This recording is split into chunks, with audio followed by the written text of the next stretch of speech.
Lições bíblicas, quarto trimestre de 2011, na época em que foi o ano do centenário das Assembleias de Deus no Brasil. O tema dessa revista é um dos temas que eu mais achei relevante ali no Antigo Testamento, onde vamos estudar mais a fundo sobre a vida de Neemias. Temos como título Integridade e Coragem em Tempos de Crise. Esse é o tema que abordamos nessa revista e vale muito a pena a gente estudar ela com um pouco mais de calma, ok?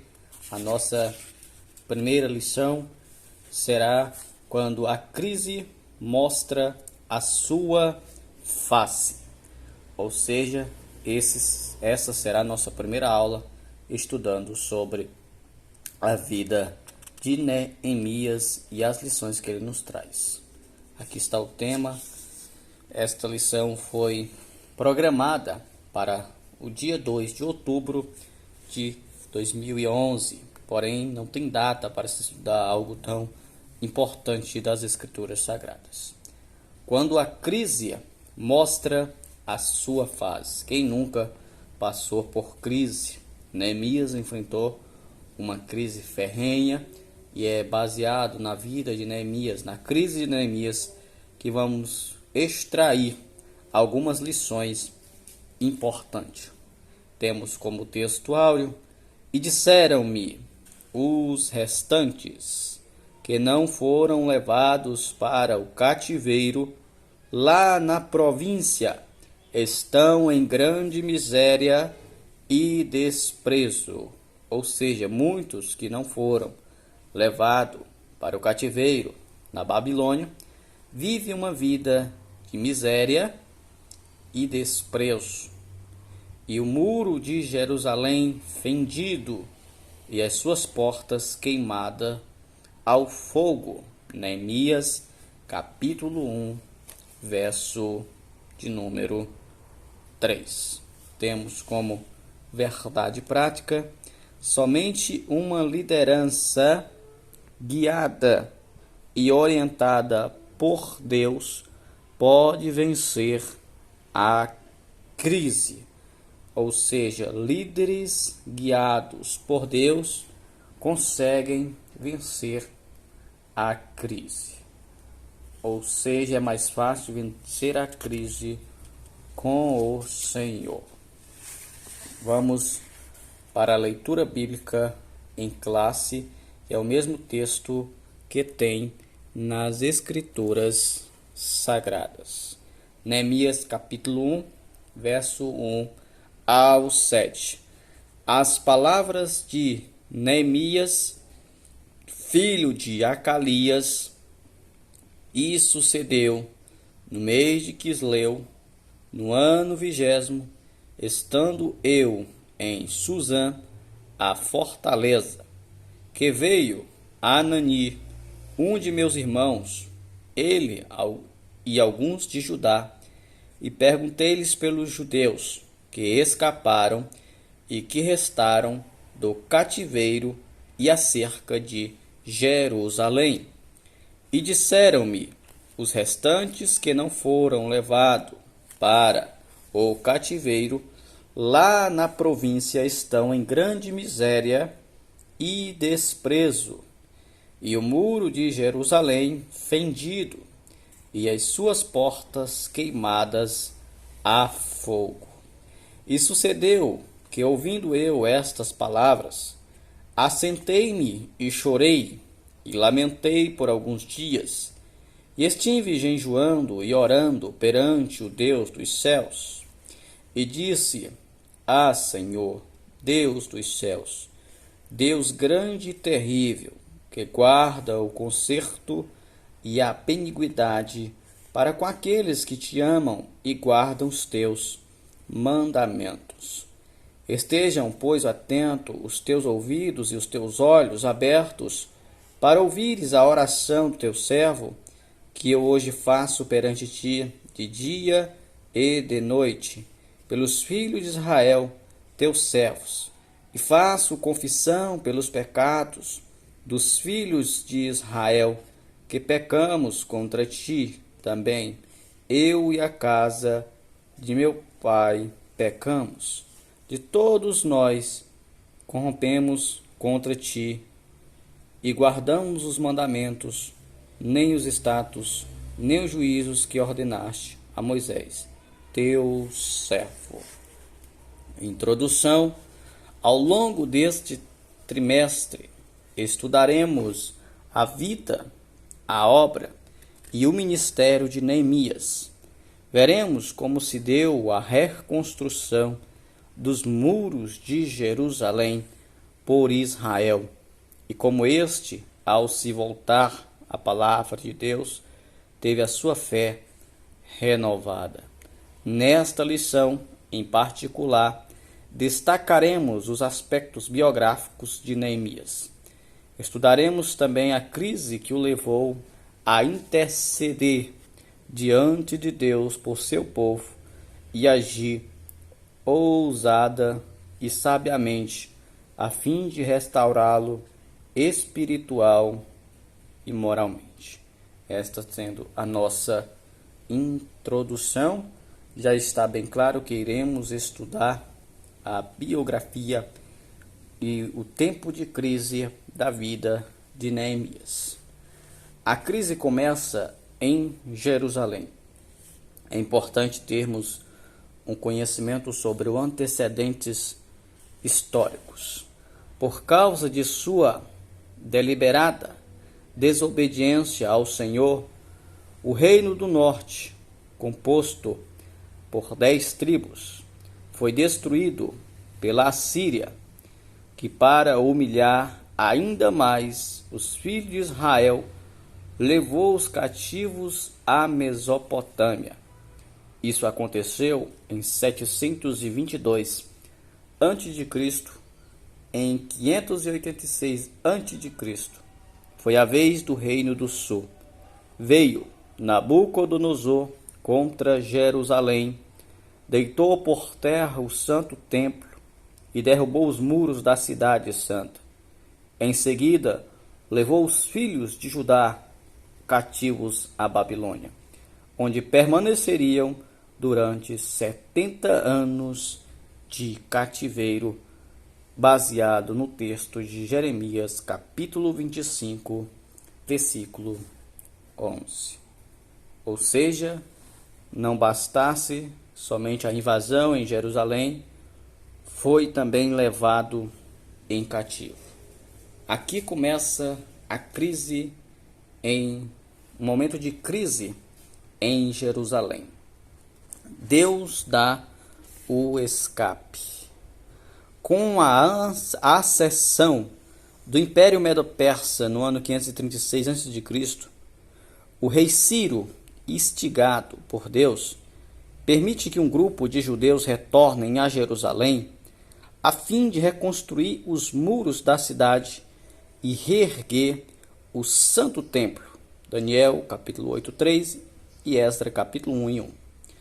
O Senhor sempre dá um escape aos seus servos, quando estes o honram e lhe obedecem à palavra. Agora preste comigo atenção.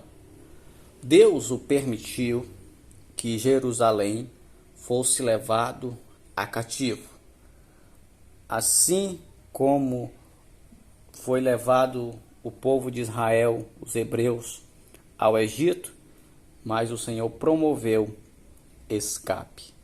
Ou seja, existe crise que vamos passar por ela, mas temos que crer que o Senhor nos dará o escape. A partir do momento que entramos em uma crise e não cremos mais naquilo que o Senhor nos ensinou, nós fracassamos no momento de provação, no momento de crise, ou seja, fracassamos por não ter paciência no Senhor. Aqui Deus começa a promover um escape depois de 70 anos de cativeiro. E existem pessoas que se distanciam do Senhor sem nem sequer passar por crise. Observemos que Ciro era um rei gentil. Isso nos mostra que Deus, para cumprir o seu propósito, usa a quem Ele quer e como quer. Aqui nós temos a entender que o rei Ciro era um rei gentil. E sabemos que os Círios eram pagãos. Os Círios eram um povo que não fazia parte da promessa do povo de Jerusalém. Mas para cumprir o propósito de Deus, Ele usa quem Ele quiser e como Ele quer. Não cabe nós questionar quem Deus vai usar e quem Deus vai levantar. O cristianismo, ele é teocêntrico. O centro é a vontade de Deus. Vemos aqui que a volta com Zorobabel sobre a proteção de Ciro, uma primeira leva de 42.360 judeus sobre a liderança de Zorobabel retorna a Jerusalém para reconstruir a cidade e a casa de Deus. No Êxodo, a população de Israel era, de acordo com alguns cálculos, de aproximadamente 3 milhões de pessoas. Mas esse número foi decrescendo à proporção que o povo se rebelava contra Deus. A desobediência é pecado, e todo pecado traz irreparáveis consequências. Por isso, deve o crente afastar-se da iniquidade e de tudo que lhe possa prejudicar a comunhão com o Senhor. Zorobabel começou a reconstrução pelo altar. Se este achasse em ruínas, nada prospera no meio do povo de Deus. Zorobabel, com sabedoria, começa primeiramente a erguer o altar. Por que o altar? Porque no altar é onde adoramos, é onde ouvimos, é onde lamentamos, é onde choramos, é onde caímos como em sacrifício ao Senhor. Zorobabel foi sábio em iniciar pelo canto, pelo local principal de uma casa, que é o altar, a adoração ao Senhor, a adoração ao Deus verdadeiro. Algum tempo depois, os inimigos levantaram-se e denunciaram a reconstrução da cidade ao rei Medo-Persa, que nesta ocasião era Artaxerxes. Ou seja, alguns entre Zorobabel se levantou para falar sobre a reconstrução da cidade de Jerusalém. Ou seja, no próprio meio dos que estavam ali na reconstrução, trabalhando em levantar, foram os que foram, na nossa linguagem, fofocar sobre a reconstrução novamente de Jerusalém. Eles pediram-lhe que ordenassem a paralisia dos trabalhos, mas com a subida de Dário ao trono, a obra foi retomada e concluída. O Santo Templo foi reinaugurado em 516 a.C., baseado em Esdras capítulo 6, versículo 13 ao 22. O chamado de Neemias. Aqui começa a trajetória. Primeiro falamos de que Jerusalém estava em crise, numa crise ferrenha. Os portões derrubados, queimados, e os muros também derribados. E muitos levados em cativos, e os que não foram levados em cativos viviam uma vida de miséria e desprezo. Então agora começamos o nosso assunto principal, que é sobre o tema desta lição, que é sobre também a crise de Neemias. O chamado de Neemias, a pergunta é simples e direta. Quem era Neemias? Seu nome significa Deus consola. Ele era filho de Ecalias e o seu irmão chamava-se Anani. Na corte persa, exerceu a função de copeiro do rei Artaxerxes I. Como se vê, Deus usa as pessoas segundo o seu querer e de acordo com a sua vontade. Observe que Neemias não estava em Jerusalém. Ele estava entre os persas, servindo como copeiro. Mas mesmo assim, Deus prepara um escape através da vida de Neemias.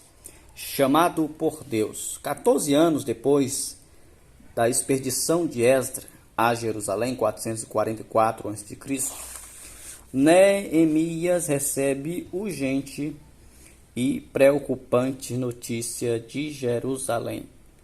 Apesar de o Santo Templo já estar funcionando conforme as leis levíticas, a cidade encontrava-se ainda abandonada. Ele então sente o chamado de Deus para deixar o conforto palaciano e viajar para Israel, a fim de reconstruir os muros da cidade santa que se achava fendidos e as suas portas queimadas a fogo. Neemias capítulo 1 e 3. Aqui temos uma grande lição. Templo sem muro é igreja sem doutrina. E as portas queimadas representam o liberalismo que infelizmente predomina em muitas igrejas, facilitando a entrada de costumes mundanos entre os santos. Não é o que ocorre em nossos dias? Que jamais venhamos abandonar os padrões bíblicos de santidade, conduta e ética. Esse parágrafo é importante a gente ressaltar ele 2 vezes. Aqui temos uma grande lição. Templos sem muro é igreja sem doutrina. Ou seja, a doutrina, a palavra, ela levanta muros sobre a nossa vida espiritual. E quando estes muros são levantados, a gente está preparado para receber ataques. Muro significa defesa. E os muros que eram erguidos em Jerusalém eram muros fortes. Assim é a doutrina na vida do cristão. Quanto mais se aprende doutrina, mais forte se tornam os nossos muros. As portas queimadas representam o liberalismo que infelizmente predomina em muitas igrejas. Esse liberalismo é os costumes mundanos que estão invadindo as igrejas, principalmente nesses últimos dias. Pessoas que estão, infelizmente, líderes, que deveriam levantar muros de doutrina na vida dos cristãos, estão deixando suas portas queimadas, entrando assim o liberalismo, o mundo dentro das igrejas. Esta é uma grande e dura realidade. Essas igrejas estão facilitando a entrada de costumes mundanos entre os santos. Estão misturando os santos com o profano. É isso que está acontecendo nos últimos dias. Que jamais venhamos abandonar os padrões bíblicos de santidade, conduta e ética. É importante ressaltar que padrões bíblicos é crer que a Bíblia é a palavra de Deus, manter a santidade através da palavra, a conduta através dos padrões bíblicos e a ética também mantê-las nos padrões bíblicos. Orando em tempo de crise. Agora, Partimos também para um ponto importante. Assentei-me e chorei, Neemias 1:4. Ao tomar conhecimento da situação de seu povo em Jerusalém, Neemias sentiu-se incomodado e pôs-se a orar ao Senhor. Que coisa linda! Neemias, ao saber como estavam vivendo o povo em Jerusalém, em desprezo e em vida miserável, ele começa a se incomodar em espírito e começa também a orar ao Senhor com paixão. Sua oração regada com abundantes lágrimas, acompanhadas de jejum, lamentos, adoração e confissão, é o exemplo de como, em momento de crise, ele fez o que o Senhor ordenou em 2 Crônicos 7:14. Em momento de crise, Neemias sentiu-se incomodado, orou abundantemente com lágrimas, jejuou, lamentou, adorou-se, adoção e confissão é um exemplo de como o homem de Deus deve proceder em momento de crise. Ah, meu Deus, que palavra difícil, dura e cheia de compaixão.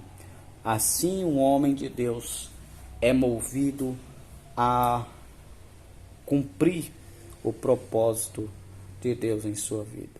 Neemias orou durante 4 meses antes de se dirigir ao rei. A oração é a chave que nos abre as portas dos céus. Neemias preparou-se antes de ir direto ao rei através de oração e adoração. Neemias não confiava em sua capacidade ou habilidade diplomática. Sua confiança estava no Todo-Poderoso, que ouve e responde às nossas orações. Ele não confiava em si, mas confiava no Senhor.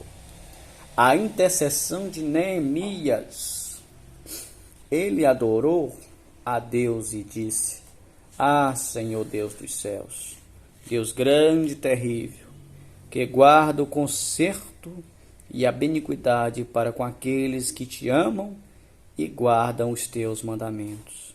Neemias não iniciou a sua oração pedindo, iniciou a adoração a Deus antes de pedir. De suplicar, o crente deve adorar e exaltar o nome do Senhor. Adore ao Senhor pelo que Ele é, independentemente do que venha a fazer em seu favor. Ele intercedeu por seu povo, hoje mais do que nunca, a necessidade de continuar a intercessão pela família, pela igreja e pela nação. A sociedade atual em nada difere de Sodoma e Gomorra. Os governos posicionam-se abertamente contra os princípios da palavra de Deus. O aborto é defendido como caso de saúde pública e não de ética ou de moral. O homossexualismo tem expresso apoio das autoridades. Por isso, a igreja precisa orar e suplicar ainda mais a intervenção de Deus em nossa nação. Temos de interceder, chorar e jejuar por nossos pais antes que sejam tarde. Ele fez confissão de pecados. A confissão foi certamente um dos pontos altos da oração de Neemias. Ele tinha consciência do pecado de seu povo contra Deus. Aliás, Israel mesmo conhecia as advertências dos profetas quanto à desobediência à lei divina. Uma das mais terríveis era a sua dispersão pelas nações. Foi exatamente o que aconteceu. Os judeus amargaram-se 70 anos de exílio em Babilônia. Para castigar, Deus tem limites, mas para abençoar é ilimitado. Sua benignidade é para sempre. Salmo 106, verso 1. Nesta lição, aprendemos que Deus levanta homens, como Neemias, para executar seu propósito. O bravo e sábio judeu liderou a reconstrução de Jerusalém. e a restauração espiritual do seu povo. Ele não se limitou a orar pela nação, mas agiu e não se curvou à circunstância. Oração e ação em um só propósito. Precisamos de homens de oração e iniciativas para que ajudem na restauração moral e espiritual de nossa gente. Espero que isso tenhamos aprendido alguns pontos importantes com a vida de Neemias. E para concluir, temos esta reflexão. Neemias é um modelo de zelo pessoal, isto é, zelo pela honra e glória de Deus, como o próprio Neemias expressa em uma de suas orações. Ele é um dos que deseja temer o teu nome, e a força de sua paixão por magnificar ao Senhor é verdadeiramente grande. Que Deus abençoe a todos.